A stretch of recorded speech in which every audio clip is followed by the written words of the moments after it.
I remember a newspaper article once, I think one of the journalists described me as looking more like a geography teacher than a triple jumper.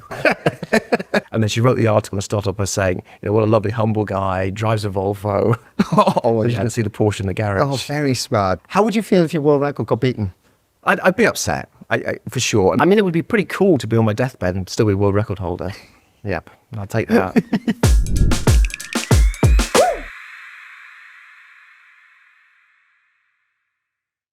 Hello and welcome to the PUMA Podcast Go Wild. Now, this is the show where we dive into and find out a little bit more about our true wild ones and why they became movers and shakers in the world of sport and culture across the board. Now, today, what makes it very special for me is that I'm introducing an incredible athlete. But first of all, it's me, Colin Jackson, and I'm your host today. And the incredible athlete I'm going to introduce you to is no other than an Olympic champion. He's a fellow broadcaster. He's won countless titles himself, and he's a little bit older than me. It's Jonathan Edwards. Thank you, Colin. Only a little bit. Just a little bit older. But I thought I kind of put that in just, because I can. You can. When you're the host. Yeah, you're in charge. Yeah, it rules. So, okay, let's go right to the very, very beginning. So you're a triple jumper. Have you always been a triple jumper? It's a good thing. Would I call myself a triple jumper? When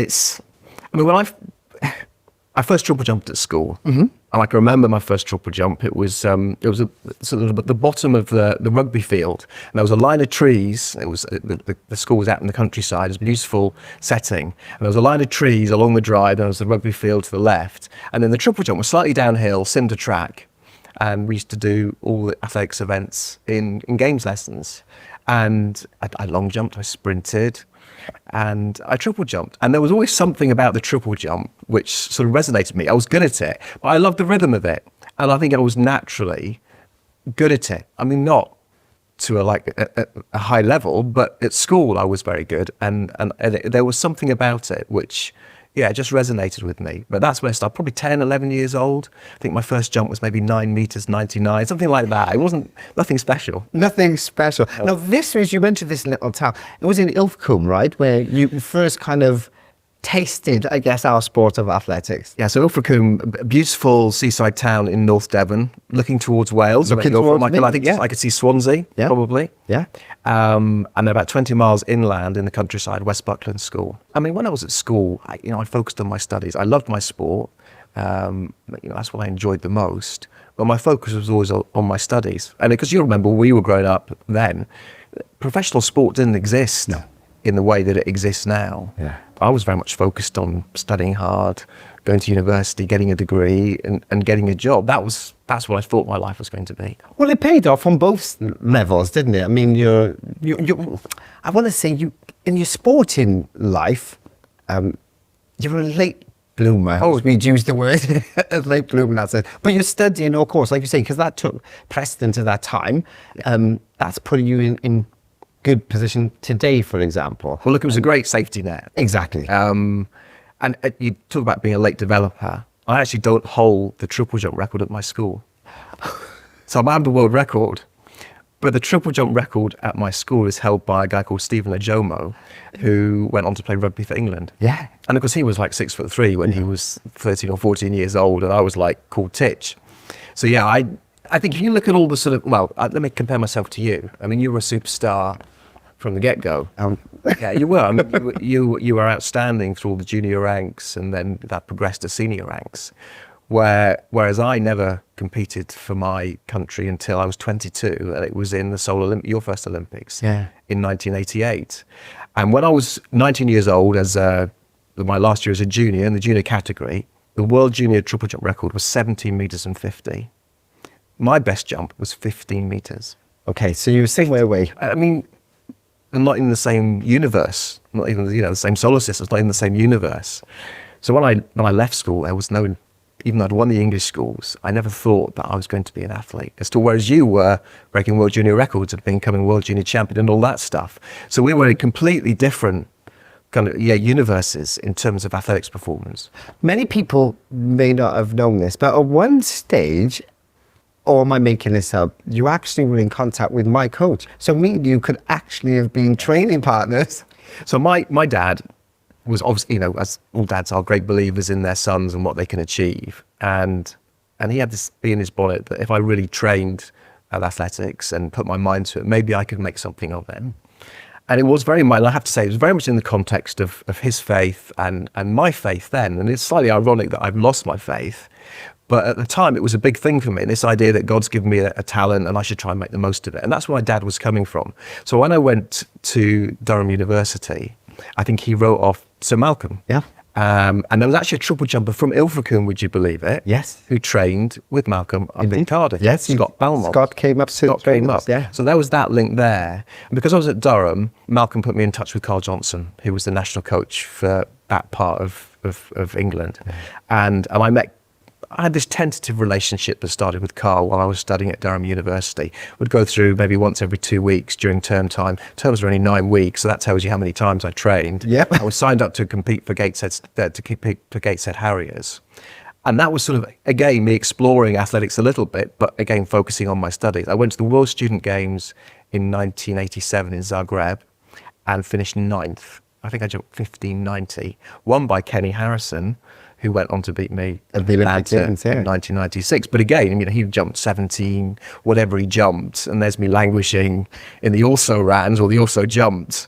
So that was my final year at university. Incredible. And then I had that decision, which everybody has when they leave university, is like, what job am I going to do? And I can remember actually being in my room at college, and I had all the applications, because all my pals were applying to the banks, to the consultancies, accountancy, all of those things, and I had various application forms out, and my heart wasn't in that. And I thought, well, maybe I should just try and be an athlete. I mean, try and be a triple jumper.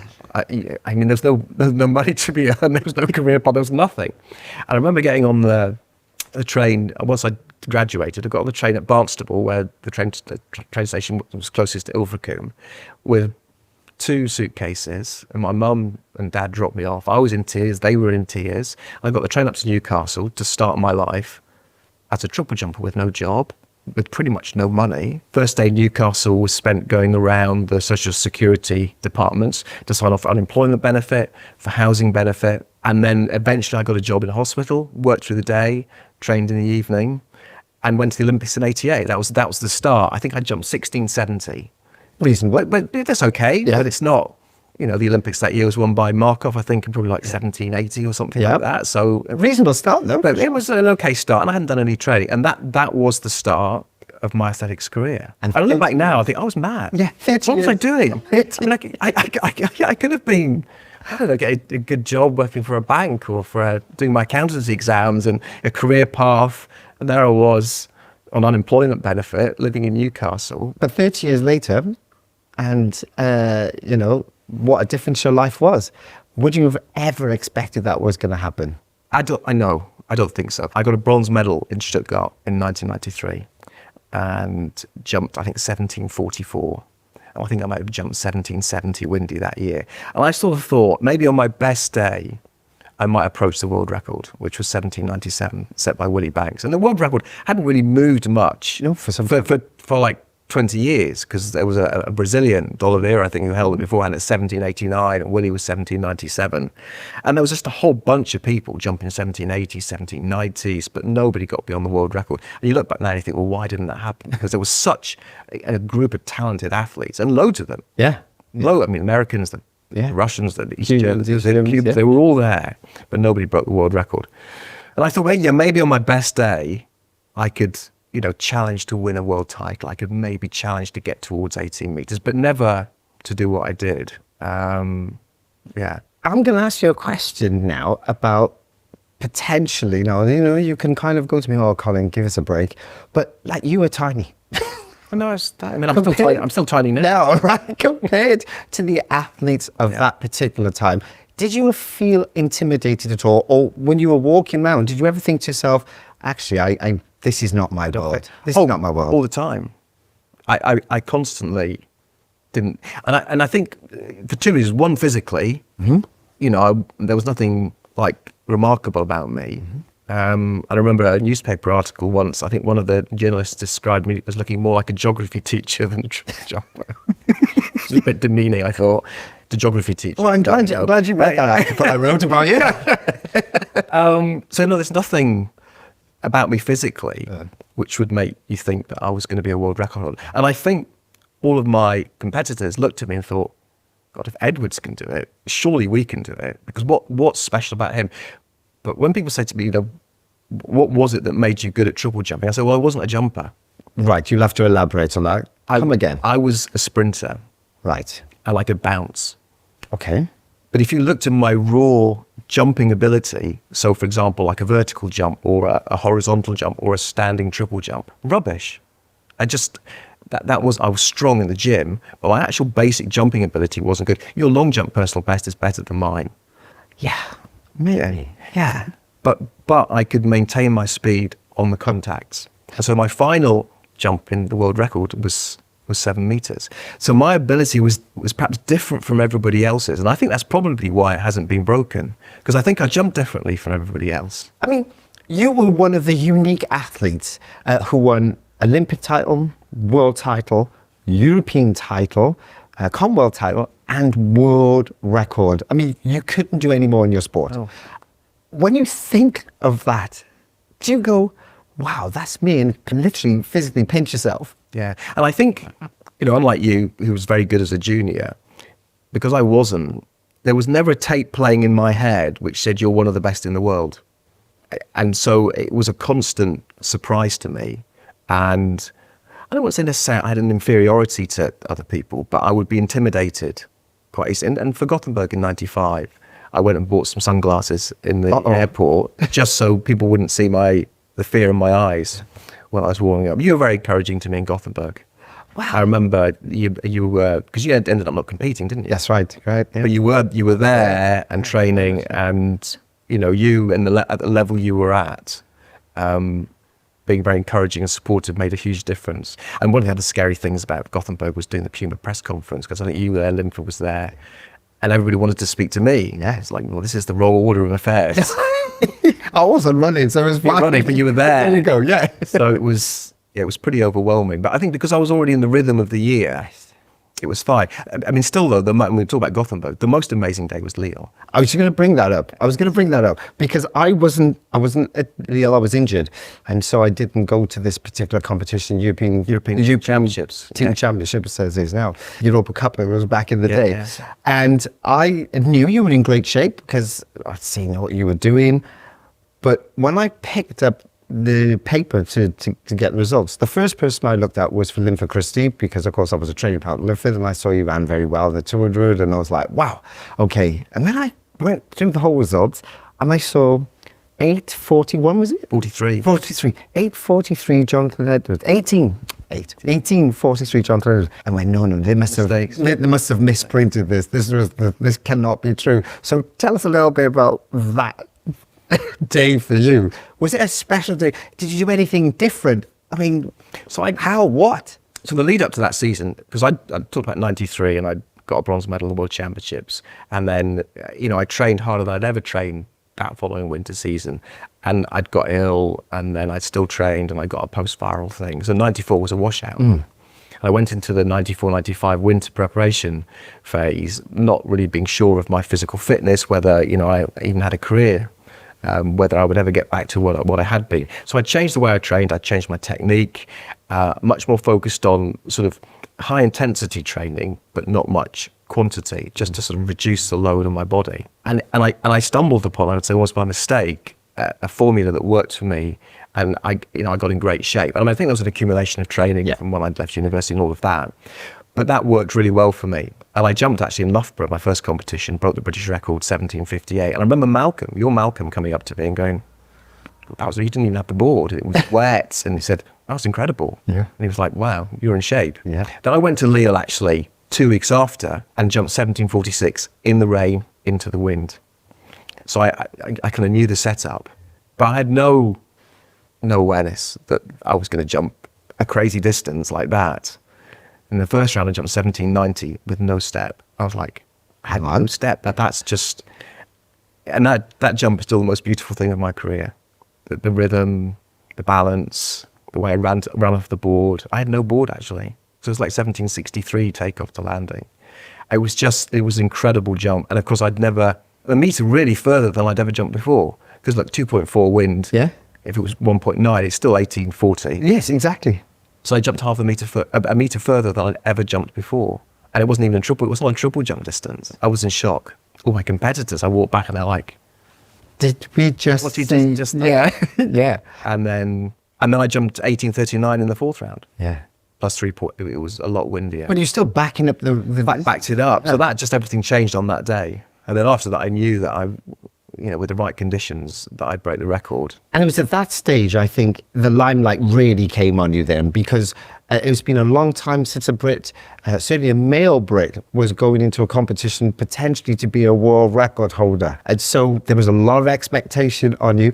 And let's be honest, being Titch, I mean, everybody, that in itself, that story was pretty fascinating. And I had the whole never jump on a Sunday thing as well. And that, from when I first started. So I was a bit unusual. You were very unusual in that sense. Yeah, very unusual in that. So if you're a late bloomer, as you were, Titch, a little lad, so it means that you really didn't develop into the junior scene, etc., etc. So, do you find that could be quite discouraging for up-and-coming youngsters in that sense? And what advice would you give them to stick with the program? As a general principle, that people who achieve great things are just ordinary people.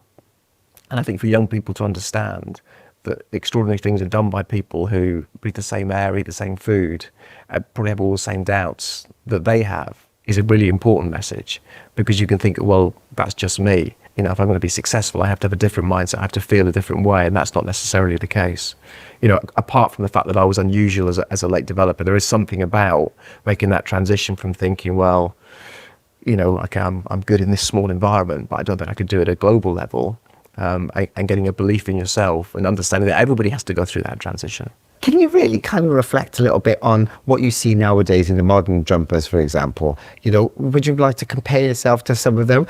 You can be, listen, you're the world record holder, mate. You could be as cheeky as you want in this circumstance. There'd be someone who has amazing traits, etc., etc. So, who would they be? Who would be the ones that'd be outstanding for you?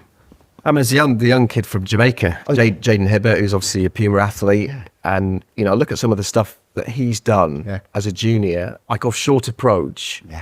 I think 17 meters off a sort of like a 6-stride thing. He ambles and comes in, and it's remarkable. Stuff that I couldn't have dreamt of doing, even when I was at my peak. Yeah. Which kind of goes back to this. What is the type of jumper going to be that breaks my record? Yeah. And that's why I say it's not a jump, it's a sprint, and it's almost a skim, because it's not about, how high you can jump, far you can jump, just in terms of pure jumping ability. It's combining that with speed. And all the jumpers now are obviously incredible athletes, great jumping ability, but it's that sprinting and jumping and spending less time on the ground, which allows you to go out to 18 meters plus. Yeah. So there's a bunch of Cubans who compete for different nations now, because the Cubans have always been fantastic jumpers. Yeah. I was with Sotomayor the other week, still a high jump world record holder from the 90s as well. So they're all good, and they're all sort of peppering that 18 meter mark. Yeah. But sometimes I wonder if they're a bit big, right, and not as fast as the ground. It's just physics, isn't it? You land, and the more weight you've got, the longer you're on the ground, the more speed you lose, the less far you jump. How would you feel if your world record got beaten? I'd be upset, for sure. It's been so long, it's almost part of me, and it is the most. And you'll understand this. Athletics, in essence, is about the demonstration of human capability, and of course, your own capability. And the excitement of breaking a personal best is always the biggest excitement. And when that personal best is the best that has ever been, it's a remarkable thing. It's a mind-blowing thing. And so for that to go and not to be the world record holder, then I don't think that would be easy. But it's been, hopefully it'll get to 30 years. 30 years. So, it's more than I can ever hope to achieve in the sport. So I'll be fine. I'll be fine. But yeah, it will be a sad day. Can you remember signing your first professional sports contract? Because that is a special moment. Yeah, with PUMA. Yeah. Yeah. I couldn't believe anybody wanted to pay me money to jump. That was the thing, or to wear clothes. Yeah. So did you understand the concept of a sponsoring in that sense, and what it was very much a two-way? It wasn't always about you and the athletes. It's about a two-way thing. Well, yes, no, probably not. I don't think I ever really did. I also remember there was a bit of a drama when I kept on breaking the world record because I think I believed I was getting a bonus every time I broke it. I know. Was I think one per contract? Yeah, one per contract. So it was but yeah, you always had, I mean, like Mondo or Bubka back in the day. So I think we came to some compromise. Yeah. Because I think I'd said something to Doc Moulton, who used to work for Puma back then, and she realised that I'd misunderstood the contract because I was really counting the cash. Yeah, three times. Well, anyway, it doesn't work that way. But it's a nice, pleasant thought. Yeah. I'm going to move on to the Quickfire now because I love these. Right. Because they're never really Quickfire. But you can make them as short. Okay, I'll try and make or it as short. long as you absolutely want them to be. So, are you ready? I'm ready. All right, here we go. I'm smiling already. Would you rather see your record fall tomorrow, or would you like to keep it forever? I mean, it would be pretty cool to be on my deathbed and still be world record holder.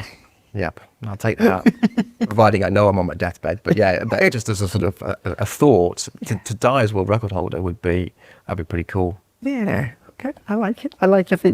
If you could triple jump over anything in the world, what would it be? So I've got a nice story for this because I play a lot of golf now, and I'm a member of the Royal and Ancient Golf Club of St Andrews. Very fly. And as part of that introduction process to the club, you have to meet members, play golf with them, and then they have to write letters saying what a jolly good chap he is. And a couple of the guys who I was playing golf with as part of this process got me to jump over the Swilcan Burn in St Andrews. I didn't quite triple jump, I just jumped the final thing.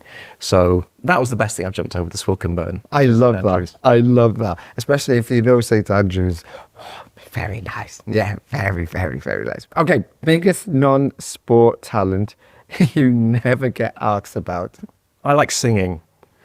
Oh, I remember, yes. I tried out for Chicago. You did? Yeah, I did. So, I mean, if you just said you have a choice between being an elite sportsman or being like a singer in a band, I'd be a singer. Yes. I've always been mesmerized by people who can stand up and sing, and there's something that music does to your soul that very few things do. I would never be so confident to go on the stage and sing. That's the other funny thing. I went to Seven Dials in Covent Garden, where Chicago was, and auditioned on a stage in front of two people, and the pianist Billy Flynn. All I care about is love. Mm-hmm. Well, could you have done any dancing? Well, I'd come and ask you, wouldn't I? Oh, well, I did want to go there. Now, taking you back to your Devon time of living in that sense, what would be Devon's best seaside snack? Fish and chips. Yeah, fish and chips on the beach. Lots of salt and vinegar, tomato ketchup. It's a staple. 100%. Yeah, it's a staple for seaside. Okay, favorite way to celebrate a win? Just that I'm not a big celebrator. Whenever I'd won something and performed well, I was exhausted. So there's a nice, and this is a good Puma story, because after I'd broken the world record in Gothenburg and got caught up with drug testing and all of that business, I eventually got to leave, and it was difficult to actually get out of the Olympic Stadium because everything. You were kind of popular. Yeah. And there was no way. It's like midnight. So I tried to get into McDonald's, and it was closed. And you know who's sitting inside? Carsten's coach. Oh, Life was inside. And he was trying to explain to the McDonald's employees who I was and to let me in, and they wouldn't let me in. Look at that. That was it. So I ended up going back to the Puma Hotel and having a steak. And as we fed you there, right? You fed me there. I thought as much. All right, you're better, Buzz. Triple jumping or doing a live broadcast? Because when you were presenting, there's a lot of pressure on. There's a lot Millions of pressure. of people are watching. There are. Which one I prefer to do? Well, which gives you the biggest buzz? The biggest buzz? Oh, jumping. For sure. Yeah, I mean, we both had broadcasting careers and love it, and it's a good substitute, but it's not the real thing. I note that down. Not the real thing. Okay, one thing you tell Titch before his first ever jump. Maybe just to have a bit more belief in himself, probably. Do you know, that's an interesting one, because many top sports stars who I've been, blessed to chat to during the podcast, lots of them have said that as their answer. Yeah. I think it's because you don't know what's going to happen. You haven't perhaps got the reasons to be confident, and that's part of growing up in life and finding the things you enjoy, the things that you're good at, getting affirmation, growing emotionally as well as physically. So even in saying that, it's like, well, that's actually just the way it is. You can't have more belief in yourself because you haven't had enough time to build up that belief. And I suppose one thing I look back at, that I thank my parents for all the time, is that they did give me an incredibly loving, supportive environment where I felt accepted for who I was rather than what I achieved, and that was really important. And it is. What hobby would surprise people if they saw your life now? We're just about to move home, and I've just dug out a stamp collection. Yes. Yeah, I'm hoping it's worth a lot of money. I'm sure it is. Well, I've got lots. It's still. Yeah, I've got a few stamps. Yeah, well, look me up later then. You do stamps. I can. Okay. A boy can help a boy. Yeah, I think. All right. And a bit of bird watching. I quite like bird. Yeah, be in the right location for that. Yeah. For sure. Yeah, no doubt about that. Okay, when I go wild, so finish this, right? Go wild. So when I go wild, I'm going to give you a list of things which I know you go wild in. So it can be a cycling, it can be a golfing, whatever in that sense. But when I go wild these days, you'll find me Probably drinking wine at lunch. Yeah, After a good round of golf. Yeah. That's probably it now. One glass or one bottle? What are we looking? No, yeah, some nice wines, and that's as much as I get wild. Yeah. Jonathan, listen, it's always been a pleasure catching up with you. We've got so much to talk about. We've got so much to talk about, and so many years that we shared together. Absolutely. And I think I was genuinely blessed to be in your era and watch you bloom. And taste a little bit of your wild side along the way. It was a real pleasure. Thanks, Colin. Thanks a lot.